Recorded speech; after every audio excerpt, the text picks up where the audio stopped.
Have you ever wondered what is tempo? Well, we've got you covered today with this quick music theory tip, including practical ways to teach it. Understanding tempo is a fundamental aspect of music theory that can significantly enhance your child's musical skills and appreciation.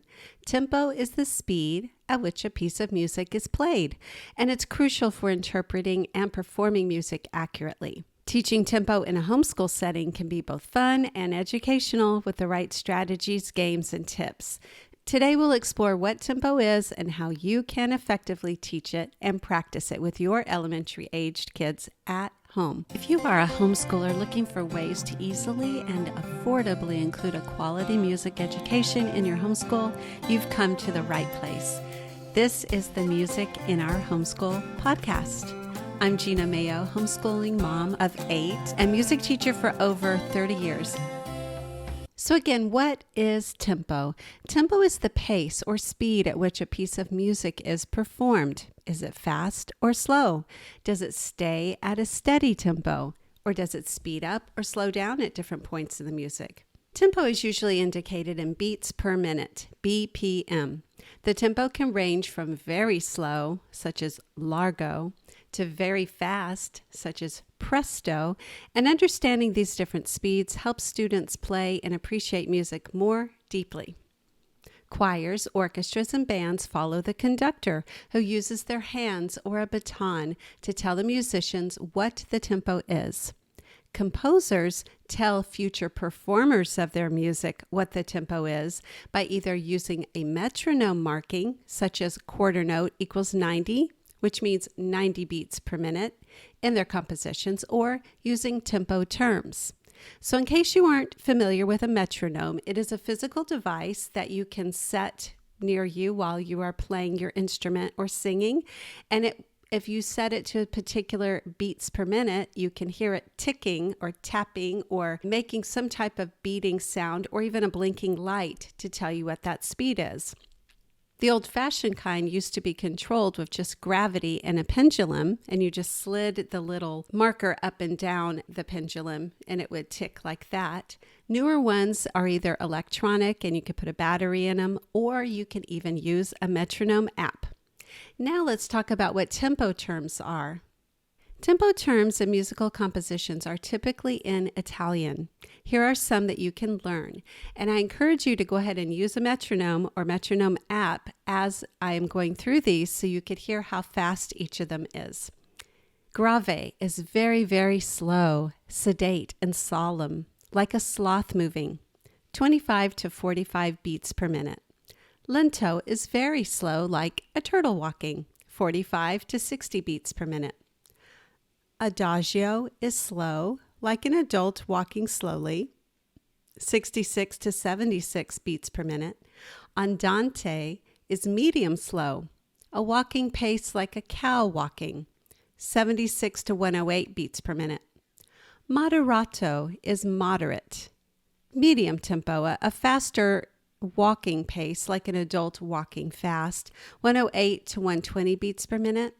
Allegretto is moderately fast. It's slightly slower than allegro, which is the next one, like an adult jogging, 112 to 120 beats per minute. Allegro is fast, an adult running fast, 120 to 168 beats per minute.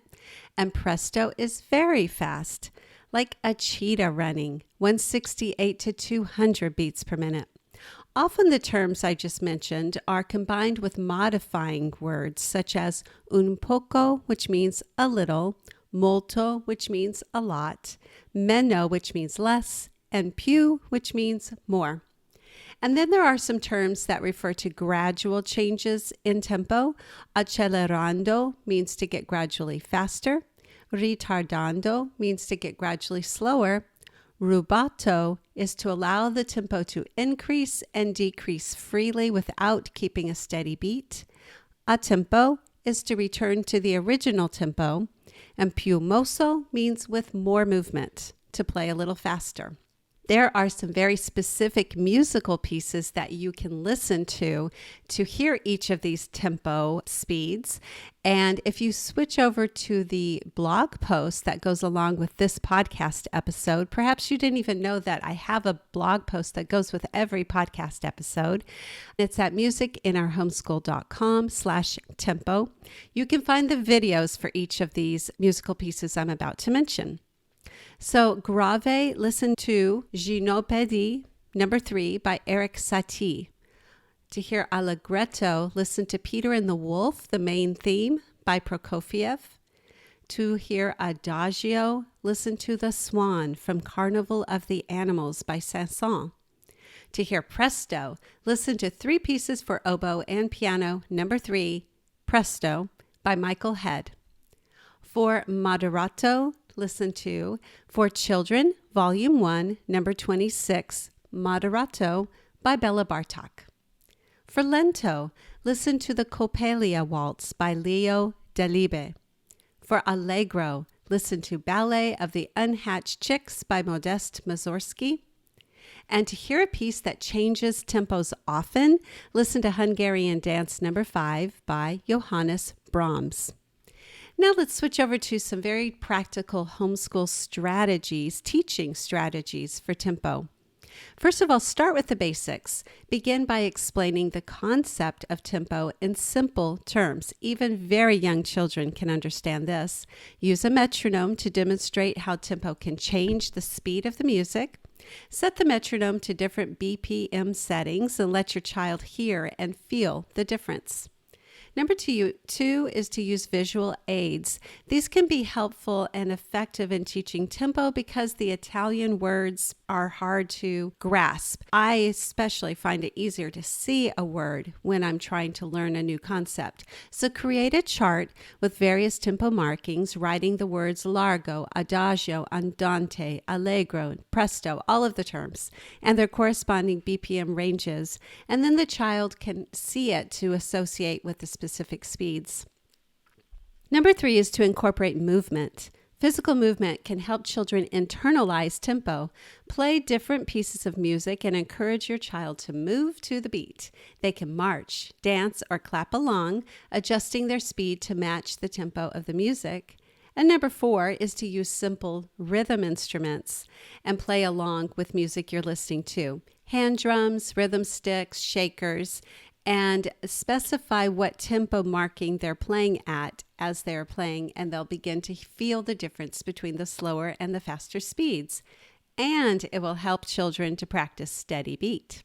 Number 5 is to watch the 15-minute What is Tempo video music lesson that I recorded that's included in the Music in Our Homeschool Plus premium membership. If you check the show notes in the description, you can find links to all of the things that I am mentioning in today's episode. Number 6 is to use the What is Tempo printable pack. In this printable pack, it's 8 pages long. You find a page that lists all the tempo markings with their corresponding metronome speeds. You have matching pages so the child can match the term to the correct definition. There's answers, and there are 2 beat maps, and I want to tell you what a beat map is. A beat map is a page that has different characters or symbols on it, and it helps a child as they're listening to a piece. They will actually tap the beats as they're listening along. So they're doing 2 things. They're tapping to the steady beat, but they also have to have the specific beat map that goes with the time signature of that piece. If it's in 2/4 time, there are only 2 characters per line. If it's in 3/4 time, there are 3 symbols per line. If it's in 4/4 time, 4 symbols per line, and so on. So you can find a couple of beat maps in the What is Tempo printable pack as well, and that is linked in the show notes and description. Now I wanted to tell you that I have a few more pieces to listen to for a lot of these tempo terms.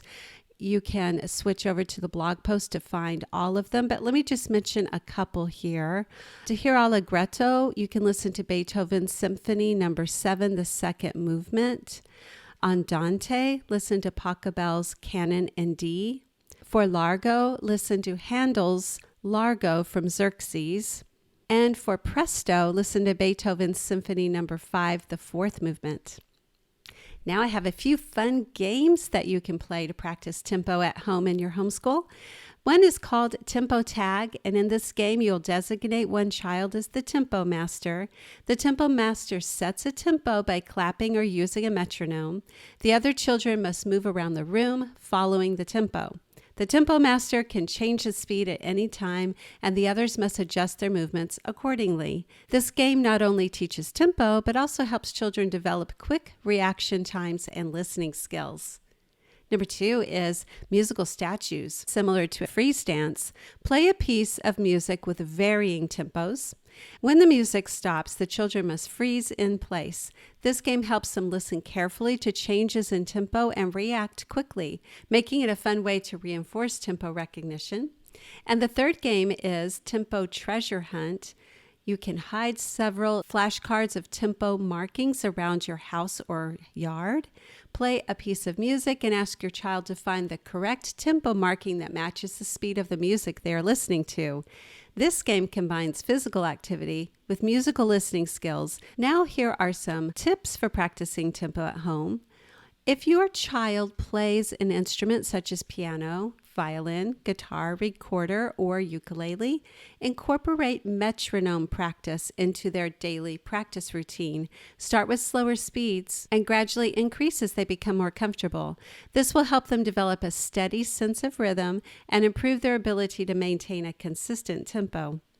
Number 2 are tempo challenges. Set up some daily or weekly tempo challenges. Choose a piece of music and ask your child to play along to it on a simple rhythm instrument such as a drum or rhythm sticks at different tempos. This not only helps them understand how tempo changes the character of the music, but also enhances their technical skills and flexibility. The third one, listening exercises. Listening to a variety of music can help children develop a sense of tempo. Play recordings of different pieces and ask your child to identify the tempo. You can use a metronome to check their answers, making it fun and educational. So let me wrap up today. Teaching tempo in your homeschool can be rewarding and enjoyable, and by using a variety of the teaching strategies, fun games, and practical tips I shared today, you can help your child develop a strong sense of tempo and enhance their overall musical abilities. Remember to keep the learning process fun, and your child will not only understand tempo, but also develop a lifelong love for music. And until next time, keep the music alive.